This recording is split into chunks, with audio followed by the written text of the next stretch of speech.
Hello everyone and welcome back to In the Meta, the show where I talk about things happening in the meta. This week we've got a big, terrifying issue. That issue is fairy types.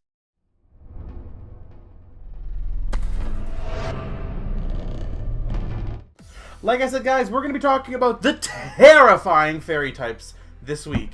Now, you may be curious as to what I mean. Well, I will bring up the stats right now. As we see here, we're going to look at three different categories: top 10, top 20, top 50. Now, within the top 10, we have Tapu Fini, Tapu Lele, Magearna, and Tapu Koko, which means within the top 10 most used Pokemon in the OU ladder currently, we are seeing four fairies. We'll talk about that in a minute. Let's go down to the top 20. As we go down to the top 20, we're not actually seeing too much other than, Bulu sneaking in that 20th slot.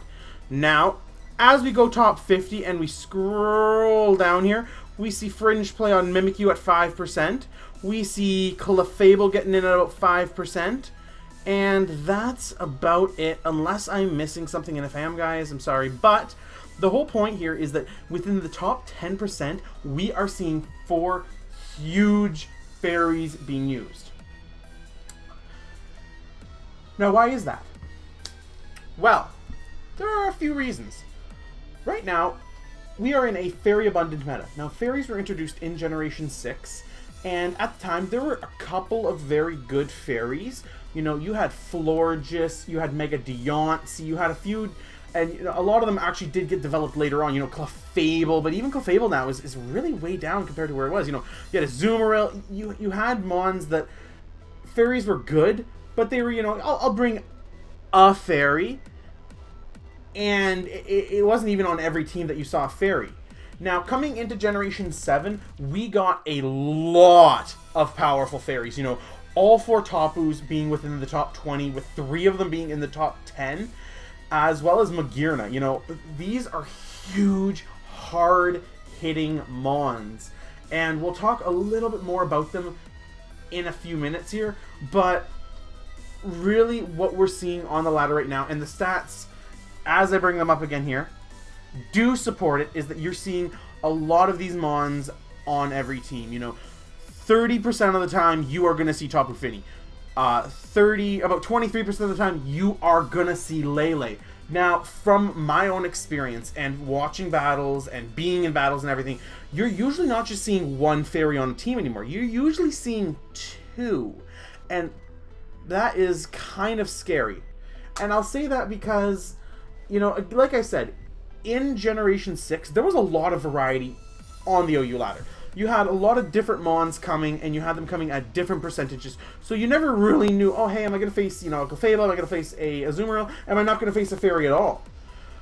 But this generation has really narrowed that, where you're almost always seeing Landotherian. You are almost always seeing Mega Metagross. You are almost always seeing either Fini, Lele, both. It's very, very seldom that you're not seeing a Tapu, one of those three Tapus, or Magearna. And even, I've seen people bring both. Now, the fairy type didn't inherently get buffed, but it released a lot of powerful Pokemon in this generation. And if we actually look at some other things in the top 20 here, Mega Metagross is there because we're in a fairy abundant meta.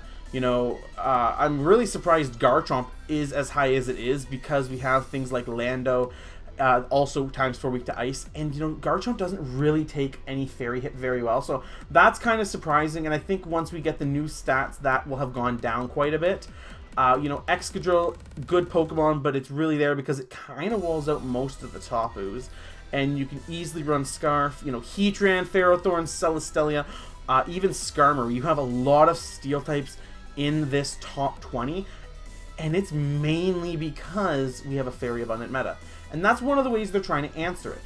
But as we hop on over to Showdown here, we will start looking at a quick analysis of all four of the Tapus and Magearna. So all four of the Tapus have the same stats but different distributions. So each of them will have a 70, a 75, an 85, a 95, a 115, and a 130.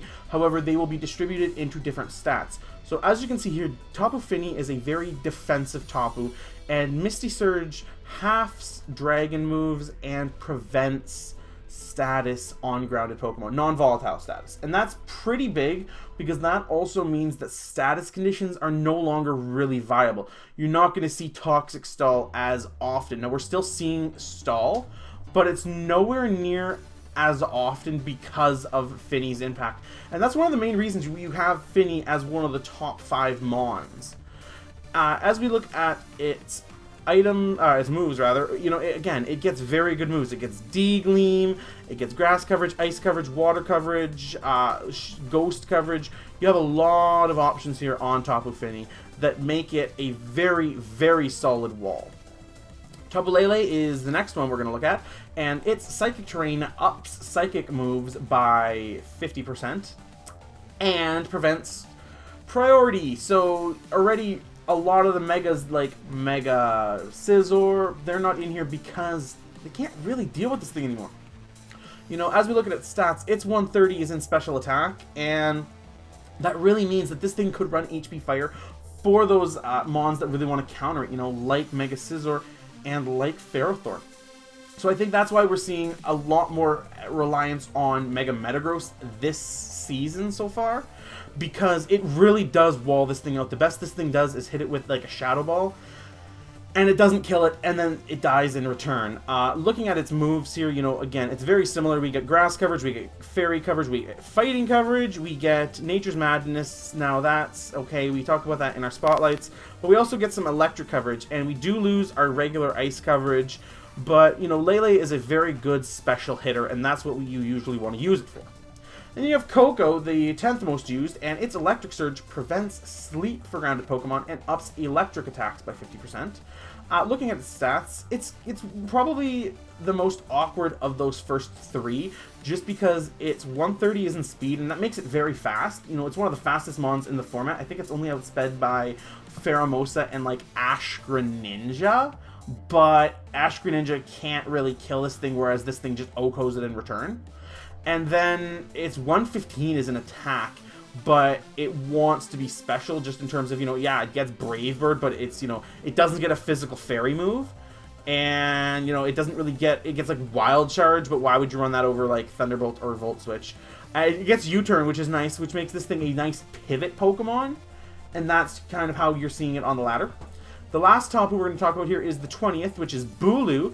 And Bulu is probably the most awkward of them all, just because of its, you know, ×4 weakness to poison, and overall, you know, its stat distribution is just kind of odd. It's a little slow, but it's physically it's bulky, but it can't take a poison hit, which is why I think this thing is, you know, fallen to the 20th. It's still being seen play, just not where you might want it to see played.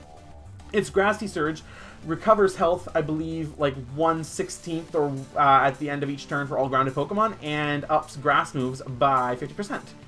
And, you know, as we look at its moves here, you know, it's kind of unlike the other Tapus, and it gets some good physical coverage. You know, it gets Brick Break, it gets like Horn Leech, like Mega Horn, but even Rock Slide and Superpower. But the real big issue that you're having with this is that it's not getting the physical coverage you want it to. You know, it's not getting a physical fairy move.